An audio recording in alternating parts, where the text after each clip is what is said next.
Fracturing, you can look it up on any website. Will show you pump water with chemicals into a well, and as the chemicals will turn the water into kind of a solid form. It'll carry sand into the fracture. When you release the pressure of the water, that sand will remain in the fracture, and everything else will come back out. There's something called a breaker that will break the fluids from that jelly form back into water, and it'll all just come back out. There's a whole variety of things that can be used. The one that we hear about most of the time is hydraulic fracturing, which is water. But that's not the only type of fracturing. There's acid fracturing for limestones. There's certain formations can't handle water being in contact with it. A variety of rocks can't accept water, so they actually fracture with diesel. So it's what's called gelled oil. So each one has a different case, a different use. And depending on the rock formation will depend on what kind of fracturing fluid you use.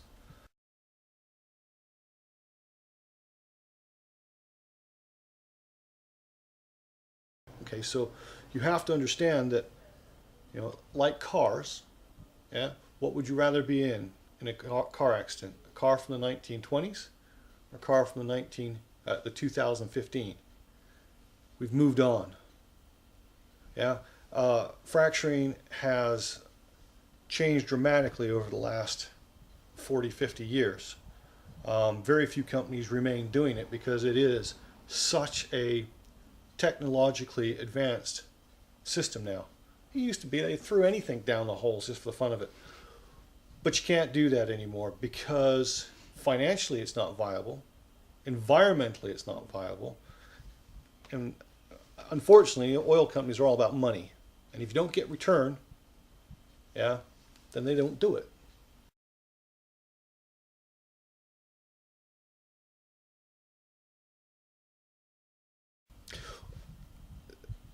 The actual environmental problems or the ones that are made up? Let's go through both. Okay, well, you have to understand what a fracturing fluid is made out of. They say there's over 600 chemicals in a fracturing fluid. I personally have never seen that, and I've used a number of fracturing fluids back in the 90s. It was a while ago, but I know this, that the stuff that I was putting in to those chemicals in those fluids at that time, more than 80% of them could be found in a kitchen. Proprietary chemicals, one particular one which still fascinates me was a temperature stabilizer. It was bicarbonate soda. Now, I'm a bit funny about that. I put bicarbonate soda in bread and in cakes and a variety of other things. In fact, pancakes. My kids love them. Is it a dangerous chemical? No. You're shaking your head no. To state that a chemical is dangerous is to state that everything in your kitchen is dangerous. It's not.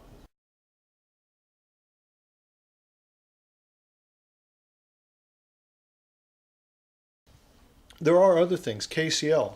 Now, KCl, if you've got a high blood pressure problem, your doctor will recommend not using salt, use KCl. KCl is used as a clay stabilizer. Okay, so there is a high quantity of KCl being used. KCl is not dangerous to the environment. It comes from the environment. We just evaporate saline ponds.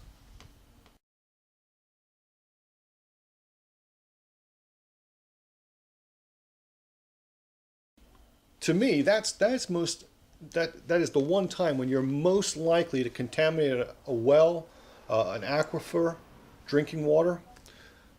But the realism is that the potential to actually do that is very minimal. When you drill, the first thing you do is you go through all your water aquifers and then you stop. You sink a pipe, a good thick steel pipe, and then you cement that into place. And once that's done, The theory is you should never have any contamination of a water aquifer. This is the subject that is more important than fracturing. Are we properly controlling the drilling companies when they do that part of the project? Everything underneath that, you're more likely to run into salt water and a whole slew of other things. But you're not going, once you get past that first, it's about 1,000 to 2,000 feet. After that, you're not going to run into the water that we're going to drink.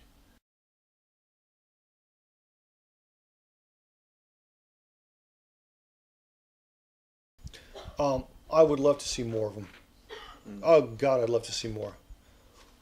The problem we have is that in a large scale, renewable energies right now, with solar power and wind power, just don't give us enough bang for our buck.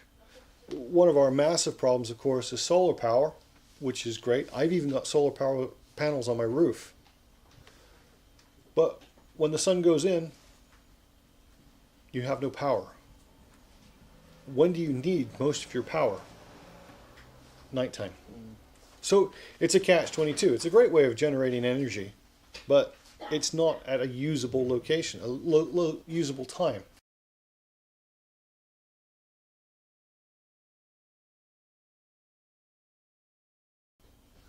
Renewable energies will be financially viable probably in the next 5 to 10 years.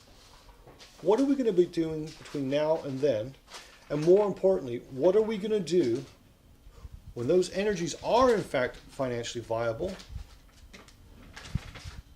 and producing enough to be significant? What are we going to do in that time period? Are we going to sit around and hope that the sun keeps us warm?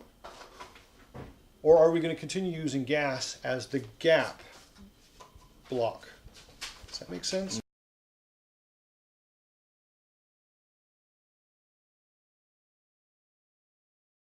Recycling, I think we're up to about 60%. It has gone up dramatically. Still has a way to go. But then again, everywhere does. We still don't have, I'd love to see an electric car on every driveway. It'd be great. Yeah, it is the cleanest, cheapest way of motoring, as it were. But I still can't drive from here to Scotland, with 40 tons of goods on my in the back of my trailer with an electric motor.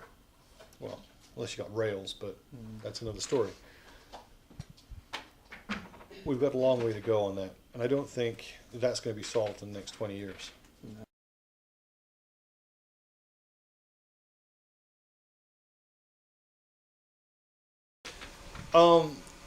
I have a pet project about biofuels and clean energy, and that was something that I was going to try and bring forward.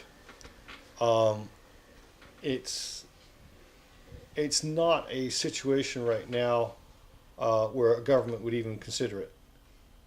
It's not even something that anybody would even think about shining a light on it. But I would like to have found out more. I would have liked to have found out if it can really be done. I've done the maths on it. It says I can do it.